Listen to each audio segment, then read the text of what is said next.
Hello നമസ്കാരം. ഓണമൊക്കെ വരുമല്ലേ, അപ്പോൾ അവലൊക്കെ വിളയിച്ചത് വീട്ടിലുണ്ടാക്കുകയാണെങ്കിൽ നല്ലതല്ലേ. അപ്പോൾ എങ്ങനെയാണെന്ന് നോക്കാം. അവർ വിളയിക്കുന്നത് ഫോർ ദ മ്യൂസിക്കിലേക്ക് വീണ്ടും സ്വാഗതം.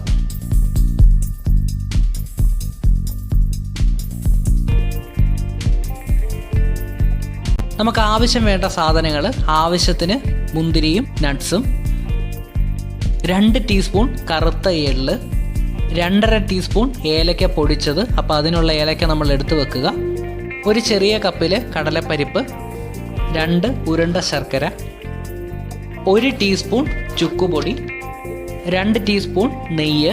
ഇനി നമുക്ക് എസൻസ് ചേർക്കുന്നുണ്ട്. വാനില എസൻസ് ആണ് നമ്മൾ ചേർക്കുന്നത്. എസൻസ് നിർബന്ധമില്ല. 2 തേങ്ങയാണ് തിരികെ എടുത്തിട്ടുള്ളത്, 1/2 കിലോ അവല്. ഇത്രയാണ് നമ്മുടെ വേണ്ട ചേരുവകൾ. നമുക്ക് ആദ്യം ചെയ്യേണ്ടത് തേങ്ങയൊന്ന് വഴറ്റിയെടുക്കണം. തേങ്ങയുടെ ഈർപ്പം ഒന്ന് വലിയാൻ വേണ്ടിയാണ്, ഒന്ന് ഡ്രൈ ആയി കിട്ടാനാണ്. ഏകദേശം ഒരു 5 മിനിറ്റോളം മാത്രം മതി. നമ്മൾ വഴറ്റിയെടുത്തിട്ടുണ്ട്. ഇനി നമ്മളൊരു പാത്രം അടുപ്പത്ത് വെച്ച് ശർക്കര ഒന്ന് ലൂസാക്കി എടുക്കണം. പിന്നീട് അരിച്ച് ഒഴിക്കാനുള്ളതാണ്. ഇനി ഒരു പാൻ അടുപ്പത്തേക്ക് വെച്ച് അതിലേക്ക് 2 ടേബിൾ സ്പൂൺ നെയ്യ് ഒഴിച്ച് നമുക്കതിലിട്ട് മുൻപെടുത്ത് വെച്ചിരുന്ന നട്ട്സ്, അതുപോലെ തന്നെ മുന്തിരി, എള്ള്, കടലപ്പരിപ്പ്, ഇതെല്ലാം നമുക്കൊന്ന് മൂപ്പിച്ച് കോരിയെടുക്കണം. ഓരോന്നും വെവ്വേറെ ഇട്ട് മൂപ്പിച്ച് കോരിയെടുക്കുന്നതായിരിക്കും നല്ലത്. അതിൻ്റെ പരുവത്തിനനുസരിച്ച് നമുക്ക് മൂപ്പിച്ച് കോരിയെടുക്കുവാൻ സാധിക്കും. ഇനി നമ്മൾ പാചകത്തിന് എടുക്കുന്നത് ഉരുളിയാണ്. ഉരുളി അടുപ്പിലേക്ക് വെച്ച് ശർക്കര ചൂടാക്കിയത് അതിലേക്ക് അരിച്ച് ഒഴിക്കണം. ശർക്കര നല്ലതുപോലൊന്ന് ചൂടായി വരുന്ന പരുവത്തിന് നമുക്ക് അവലും തേങ്ങയും അതിലേക്ക് ഇട്ട് കൊടുക്കണം. ശർക്കര നല്ലതുപോലെ ഇളക്കി കൊടുക്കാൻ മറക്കരുത്. നല്ല ഹൈ ഫ്ലെയിമിലിട്ട് ഇടയ്ക്കിടയ്ക്ക് ഇളക്കി കൊടുക്കുക. നല്ലതുപോലെ ഇളക്കി കൊടുത്തില്ലെങ്കിൽ അടിക്ക് പിടിക്കാനുള്ള സാധ്യതയുണ്ട്. ശർക്കര നമ്മൾ ആദ്യം ചൂടാക്കിയത് അരിച്ചാണ് ഉരുളിയിലേക്ക് ഒഴിച്ചു കൊടുക്കേണ്ടത്. ശർക്കര നല്ലതുപോലെ ചൂടായിട്ടുണ്ട്. ഇനി നമ്മൾ എടുത്തു വെച്ചിരിക്കുന്ന അവല് അതിലേക്ക് ഇട്ട് കൊടുക്കാം. കുറച്ച് കുറച്ച് ഇട്ട് കൊടുക്കുക. മുഴുവനായിട്ട് ഇട്ട് കൊടുക്കാതിരിക്കാമെങ്കിൽ നല്ലതാണ്.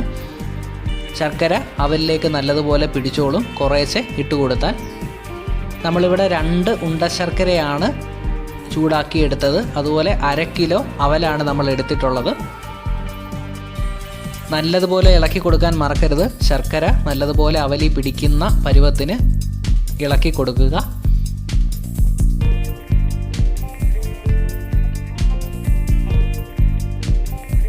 നമ്മളിവിടെ എടുത്തു വെച്ചിരുന്ന മുഴുവൻ അവലും അതിലേക്ക് ഇട്ട് കൊടുത്തിട്ടുണ്ട്. ഇനി ഡ്രൈ ആക്കി വെച്ചിരിക്കുന്ന തേങ്ങ കൂടി അതിലേക്ക് ഇട്ട് കൊടുത്ത് നല്ലതുപോലെ ഒന്ന് മിക്സ് ചെയ്തെടുക്കണം. നമ്മുടെ അവലിലേക്ക് നല്ലതുപോലെ ശർക്കര പിടിച്ചിട്ടുണ്ട്. ഡ്രൈ ആക്കി വെച്ച തേങ്ങ കൂടി ഇട്ട് കൊടുക്കുകയാണ്. നല്ലതുപോലെ മിക്സ് ചെയ്യാൻ മറക്കരുത്. അവലിട്ടതുപോലെ തന്നെ അല്പാൽപ്പം തേങ്ങ ഇട്ട് കൊടുക്കുക. എന്നിട്ട് നല്ലതുപോലെ മിക്സ് ചെയ്തുകൊണ്ടിരിക്കുക. അപ്പോൾ നമുക്ക് എല്ലാ ചേരുവകളും കൃത്യമായിട്ട് മിക്സ് ചെയ്തെടുക്കുവാൻ സാധിക്കും. കാണുമ്പോൾ പ്രയാസമായിട്ട് തോന്നും, പക്ഷെ വളരെ എളുപ്പമാണ് നമുക്കിത് വീട്ടിലുണ്ടാക്കുവാൻ. നല്ല സ്വാദിഷ്ടമായ ഒന്നാണ് അവൽ വിളയിച്ചത്. ശർക്കരയിലേക്ക് ഇട്ട് കൊടുത്ത അവലും തേങ്ങയും നല്ലതുപോലെ ശർക്കരയുമായിട്ട് യോജിച്ചിട്ടുണ്ട്. ഇനി 2 ടീസ്പൂൺ ഏലക്കാപ്പൊടിയും അതുപോലെ തന്നെ 1 ടീസ്പൂൺ ചുക്കുപൊടിയും ചേർത്ത് ഒന്നുകൂടെ നല്ലതുപോലെ മിക്സ് ചെയ്യുക. അതുപോലെ തന്നെ നെയ്യിൽ വറുത്തെടുത്ത മുന്തിരി, നട്ട്സ്, എള്ള്, കടലപ്പരിപ്പ് ഇവ കൂടി ഇട്ട് കൊടുത്ത് നല്ലതുപോലെ മിക്സ് ചെയ്തെടുക്കുക. ഈ ഒരു ഘട്ടത്തിൽ തീയുടെ ആവശ്യമില്ല. ലോ ഫ്ലെയിമിൽ ഇടുകയോ അല്ലെങ്കിൽ ഓഫ് ചെയ്യുകയോ ചെയ്യാം. എല്ലാം കൂടെ ചേർത്ത് നല്ലതുപോലെ ഒന്ന് മിക്സ് ചെയ്യുക. നല്ല സ്വാദിഷ്ടമായ ഒന്നാണിത്. വളരെ വേഗത്തിൽ നമുക്ക് വീട്ടിലുണ്ടാക്കാൻ സാധിക്കുന്ന ഒന്നുകൂടിയാണ്. ഇനി നമുക്ക് വാനില എസൻസ് ഒരു 2 ടീസ്പൂൺ അതിലേക്ക് ചേർത്ത് കൊടുക്കാം. വാനില എസൻസ് കൂടിയാകുമ്പോൾ ഒരു പ്രത്യേക ടേസ്റ്റാണ്, പറഞ്ഞറിയിക്കാൻ പറ്റാത്ത ടേസ്റ്റാണ്. കുട്ടികൾക്കും മുതിർന്നവർക്കും ഒരുപോലെ ഇഷ്ടപ്പെടുന്ന ഒന്നാണിത്.